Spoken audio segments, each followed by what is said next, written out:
Praise the lord. ప్రభు అయిన యేసుక్రీస్తు నామములో మీకు శుభములు. ఈ దినము కొరకైన దేవుని వాగ్దానము, నా మందిరమును మీ మధ్య ఉంచేదను. లేవియాకాండం 26వ అధ్యాయం 12వ వచనం. సర్వశక్తిమంతుడైన దేవుడు పరలోకవాసిగా ఉండవలసిన వాడు తాను విమోచించిన తన ప్రజలతో వారి మధ్య ఉండాలని ఇష్టపడి వారితో కలిసి ఆ అరణ్యములో సంచరించాలనే ఆశతో వారి మధ్య ప్రత్యక్ష గుడారమును మోషే ద్వారా నిర్మించాను. ఇది దేవుడు తన ప్రజలను ఒంటరిగా విడిచిపెట్టువాడు కాడని, వారి యావద్బాధలో బాధనందు దేవుడు అని రుజువు చేయుచున్నది.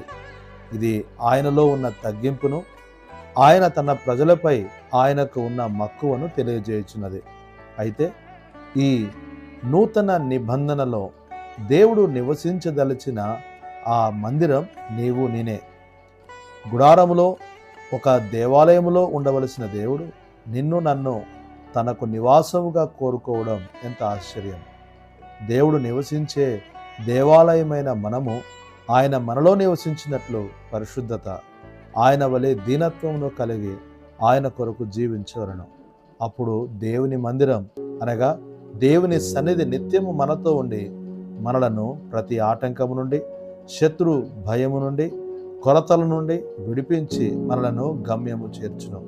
అట్లు దేవుని ఆలయముగా ఉన్నట్లు ప్రభు మనలందరినీ సిద్ధపరచునుగాక. ఆమేన్.